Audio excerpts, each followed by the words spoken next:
అందరికీ నమస్కారం. తెలుగు రాష్ట్రాల్లో ఒక వార్ నడుస్తోంది. కూలీ వర్సెస్ వార్ 2. ఏంటి కూలీ వర్సెస్ వార్ 2? కూలీ కోసం ఎందుకు తెలుగు ప్రేక్షకులు ఏదైనా ఉంటే వార్‌ని చూడాలి కదా! కూలీని ఎందుకు చూస్తారు? కూలీ అనేది రజనీకాంత్ సినిమా కదా! అంటే ఈవెన్ దో అది రజనీకాంత్ గారి సినిమా అయినా గానీ, అందులో నాగార్జున కూడా కీలకమైన పాత్రధారి. సో, దీనికి ప్రధానమైన కారణం ఏంటంటే లోకేష్ గారి ట్వీటు. లోకేష్ గారు చేసిన ట్వీటు ఒక రకంగా రచ్చ లేపింది అని చెప్పాలి. లోకేష్ గారు ఏం ట్వీట్ చేశారంటే 50 ఏళ్ళు కంప్లీట్ అయిన సందర్భంగా రజనీకాంత్ గారికి అభినందనలు. రజనీకాంత్ గారు బతికి ఉన్నప్పుడు ఆయన కాలంలో మనం బతికి ఉండడం అనేది, మనం జీవించి ఉండడం అనేది మనకు ఒక గొప్ప అదృష్టం. కష్టకాలంలో మాకు అండగా నిలబడ్డారు రజనీకాంత్ గారు అని నారా లోకేష్ గారు ట్వీట్ చేశారు. ఇక్కడ ఒక విషయాన్ని మనం గుర్తుపెట్టుకోవాలి. ఇందులో ఆయన నారా లోకేష్ గారు చేసిన ట్వీట్ కూలీ కోసం మాత్రమే తప్ప వార్ 2 కోసం ఆయన ట్వీట్ చేయలేదు.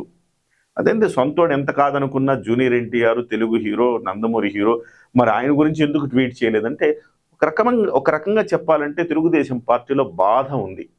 ఆయన ఏనాడు కూడా పార్టీ కోసం నిలబడలేదు గత 10 ఏళ్ల కాలంలో అనే ఒక బాధ గట్టిగా ఉంది. కానీ రజనీకాంత్ గారు కష్టకాలంలో కూడా వైసీపీ నుంచి విమర్శలు ఎదుర్కొంటూ కూడా రజనీకాంత్ గారు నిలబడ్డారు మా కోసం అని చెప్పేసి ఆయన ఎన్టీఆర్ అవార్డు అందుకున్నారు. అలాగే ఎన్టీఆర్ గురించి ఒక సభ నిర్వహిస్తే ఆయన ముఖ్య అతిథిగా పాల్గొని చంద్రబాబు గారి గురించి కీర్తించారు. ప్రతిపక్షంలో ఉన్నప్పుడు చంద్రబాబు గారి గురించి కీర్తించి వైసీపీ విమర్శలకు ఆయన గురయ్యాడు. సో అందుకోసం తెలుగుదేశం పార్టీకి ఆయన మీద సానుభూతి ఉంది. రజనీకాంత్ గారు మా కోసం కష్టకాలంలో నిలబడ్డారని లోకేష్ గారు ట్వీట్ చేశారు. సో అంటే అర్థం ఏంటి? మా కోసం కష్టకాలంలో ఏనాడు జూనియర్ ఎన్టీఆర్ నిలబడలేదనే కదా. సో కాబట్టి మేము కూలీనే చూస్తాం, వార్ 2 చూడమని చెప్పి తెలుగుదేశం వాళ్ళు అంటున్నారు. సో వైసీపీ ఏం చేస్తుంది ఇప్పుడు? వైసీపీ స్ట్రాటజీ ఎట్లుంటుంది అంటే వాళ్ళకంటూ సొంత మనుషులు ఎవరు ఉండరు, వాళ్ళకి పక్కోడిని అరువు తెచ్చుకోవటమే. సో ఎట్లా ఉంటుందంటే మన జట్టులో బలహీనంగా మన జట్టులో బ్యాట్స్మెన్ ఎవరు లేరు, ఎక్కడి నుంచో కొనుక్కొచ్చుకుంటారు బ్యాట్స్మెన్ని. అలాగా క్లబ్బుల ఆటలు ఉంటాయి కదా, ఐపీఎల్ లాగా, లేకపోతే ఇక బయట క్లబ్బులు కూడా ఉంటాయి. అట్లా వాళ్ళ దగ్గర వాళ్ళకంటూ ఒక హీరో, ఒక ఇమేజ్ ఏం ఉండదు. సో వాళ్ళు ఎంతసేపటికి పక్క ఫ్యామిలీలోంచి ఎవడైనా ఎప్పుడు వాళ్ళ మధ్య గొడవ వస్తుందా వాళ్ళని తెచ్చుకుందామని ఎదురు చూస్తుంటారు. అల్లు అర్జున్ మెగా ఫ్యామిలీతో విభేదిస్తున్నాడు అని తెలుసుకొని వెంటనే అల్లు అర్జున్ హక్కుని చేర్చుకున్నారు.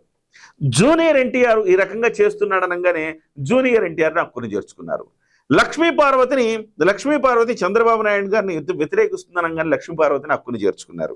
సో వైసీపీ స్ట్రాటజీ ఎట్లుంటుందంటే వాళ్ళ సొంతోళ్ళు ఉండరు కానీ పక్క నుంచి బ్యాట్స్మెన్ కొనుక్కొచ్చుకుంటారు. వాళ్ళకి ఆడడం రాదు, వాళ్ళకి బ్యాటింగ్ రాదు, బౌలింగ్ రాదు, వాళ్ళకి ఆటే రాదు. కాబట్టి వాళ్ళు ఏం చేస్తారంటే ఆటగాళ్లను పక్క నుంచి తెచ్చుకోవటం, సో అక్కడ అసంతృప్తిగా ఉన్న ఆటగాళ్ళని తెచ్చుకోవటం వాళ్ళ స్ట్రాటజీ అని చెప్పాలి.